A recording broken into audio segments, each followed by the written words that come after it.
And we found that on the way up. And on the way down, the ball followed the same pattern of motion. So the same blinking light diagram. From this, we also notice, just as a repeat, I'll move over a little bit. The ball looks blurry at the bottom, that photo, because it's moving quickly. As you get closer to the top, the ball looks very sharp. It's moving slowly. In fact, the speed up there at the peak, 0. Anyway, we'll come back to this. There are those ideas on page 9, but let's go back to page 8. And so what we concluded was, both on the way up, on the way down, just like in the drop problem, just like in the throwdown problem, the acceleration is toward the bigger spaces. The acceleration is directed downward. In fact, the acceleration is the same, 9.81 meters per second squared down. Great.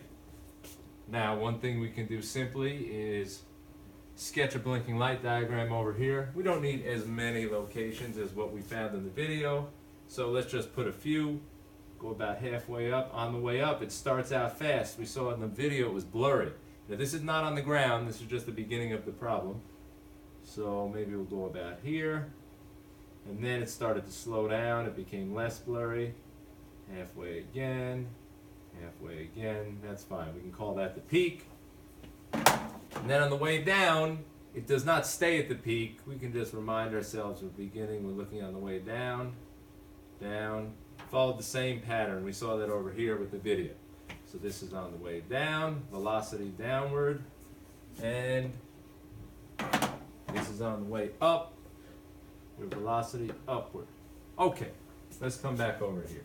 So, one of our main questions was comparing to the drop graph, drop, drop, and compared to the throwdown. How do the throw up or launch up graphs look? Well, first off, we determined the acceleration is still 9.81 meters per second squared down, as it was with the drop and the throwdown. So in fact, those graphs don't change. Those graphs are still with an acceleration negative 9.81 meters per second squared. And over here, the scalar graph is just your 9.81 meters per second squared. Recall we said this in class. With our graphs, typically it will be assumed that up is positive. So we will also make that assumption for these graphs. All right, great. Now, the accelerations are the same. The cause of this is that force of gravity, which we'll get to later on. Anyway, same cause, same result, same acceleration. Now here, we mentioned this in class. Wouldn't this be a nice test question? Well, yes, it would. We could give you this line, maybe put a couple more on here and say, well, which one represents a drop problem? Which one represents a throw down? Which one represents a throw up? The difference between all of these problems is simply the initial velocity. So this dashed line, the VI is 0. Well, that's going to be our drop problem. This one, the VI is in the negative. Well, that's going to be our, if we call up positive, that's our throw down problem. For a throw up or a launch up, if up is positive and you throw upward, your velocity is directed in the positive direction. So your VI will actually be up here, positive VI. Now, how does the graph look? You may have the idea already, but the word that connects them, the word I love, slope. Run your slope game. The slope, V over T, is acceleration. Is the acceleration the same in all three cases, the drop, the throw down, and the throw up? Yes. All three, the slope is the acceleration. All three, the acceleration is 9.81 meters per second squared down. So we simply draw a parallel line. It's the same slope. So we do our best. Oh! We hit something. What is that? It's the x-axis.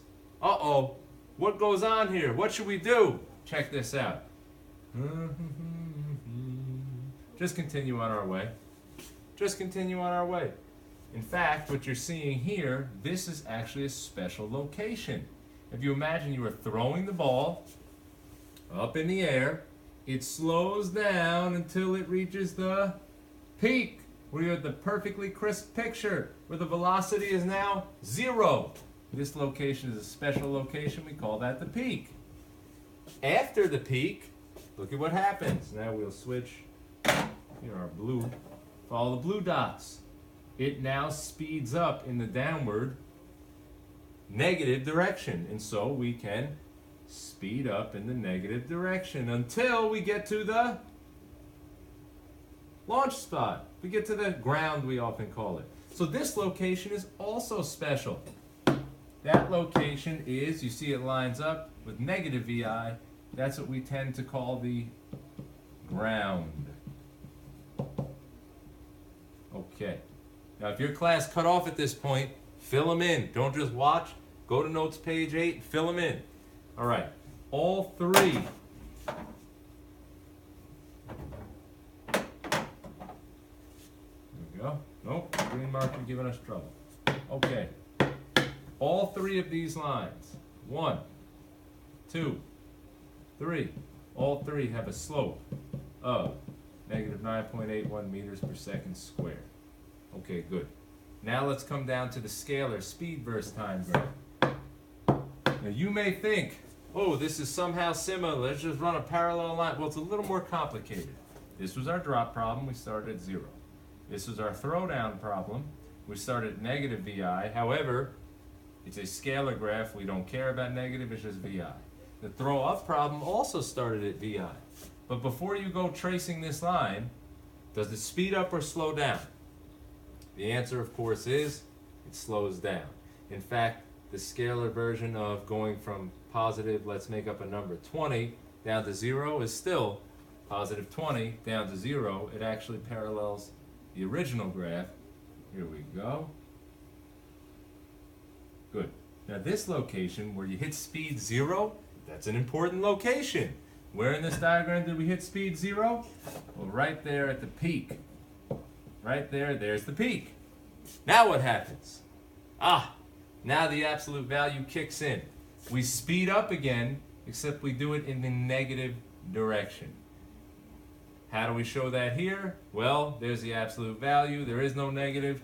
We actually speed up, and now we parallel these other graphs. And eventually we will get back to what we called the ground again. We'll get back to that same starting speed. Okay, good. Almost there. All right, let's switch over to the displacement versus time. Displacement versus time, we start out at 0, and we throw this thing up in the air. So if up is positive and you throw up, well, displacement is getting bigger, bigger, bigger, bigger, till we get to the peak. And so somewhere midway, we have a displacement that's up. Then, of course, once it hits the peak, it drops back down toward the start. Displacement, remember, was shortcut from the start to the finish. And if your finish is now reapproaching your start, your displacement is shrinking back to nothing. In fact, by the time it hits the ground, this is a very nice given that people often ignore. The displacement at the end of a throw-up problem, as long as it comes back to the start, will be 0. There are examples where it does not. For example, you could throw it up and then you can catch it high. Oh, it didn't end back at the start. Or you can throw it up and then just let it fall all the way down. Well, there, the displacement's not 0 either. But for most of our problems, it will be. Question, how do you actually connect all this? You know the word. Run that slope game. Ooh. Slope equals, what does the slope represent in the D versus T? V. So we're going to follow the velocity here. So what happens with the velocity? Well, the velocity up to the peak decreases. Slope is velocity.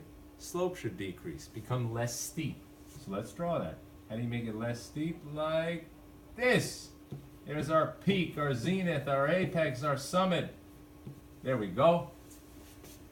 Then what happens after it hits the peak? It's actually very good. If you can think, wait a minute, slope, it really helps you connect the whole picture.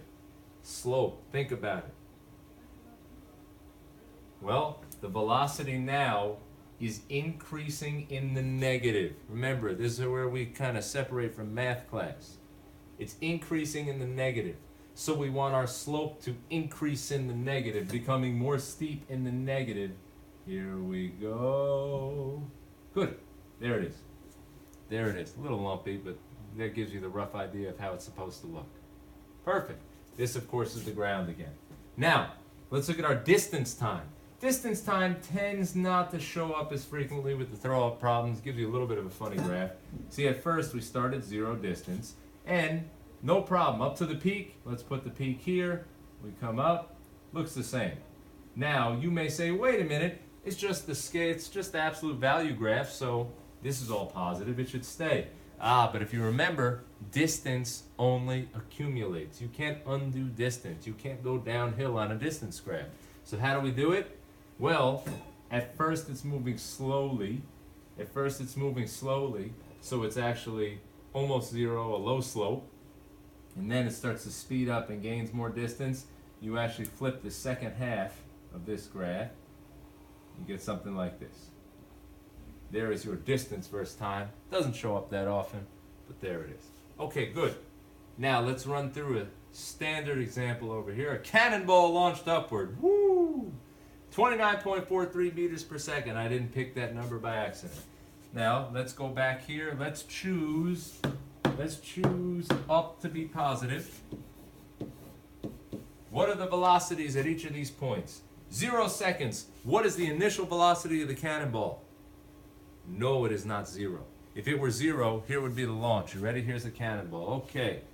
3, 2, 1, launch. Okay, there it is. There's a VI 0 launch. You need a VI of something. The something here is actually 29.43. So our initial velocity is 29.43. I'm leaving a little space for our direction.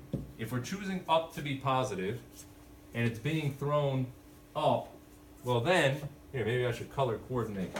Our up direction was red, so let's color coordinate. If it's being thrown up, and up is positive, then it is a positive 29.43 meters per second.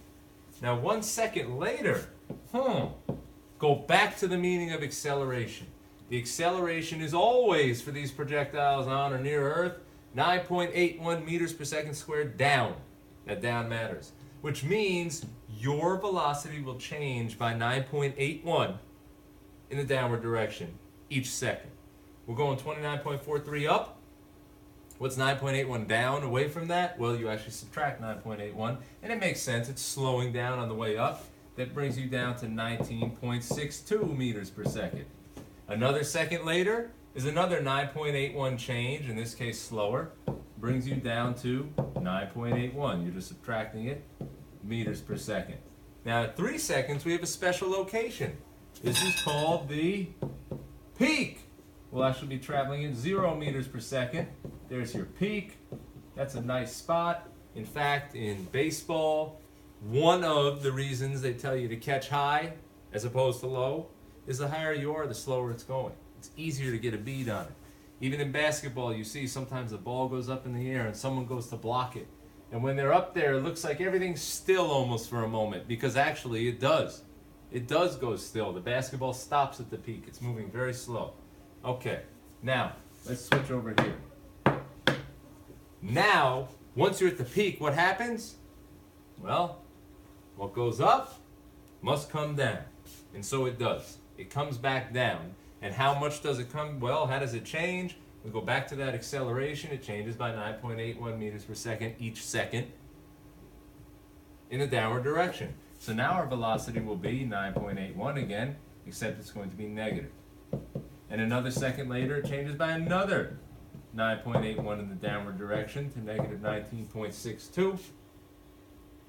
And in another second, it does it again to negative 29.43. You see why I picked this number now. It just makes it work out nicely. And this is a special place we call the ground. However, that's in quotes, because really what this means is back to starting height. And as I showed you before, you don't have to go back to the starting height. Good. That's notes page 8. And now we're going to look at notes page 9. And on notes page 9, it's actually a pretty quick, pretty easy review of the givens.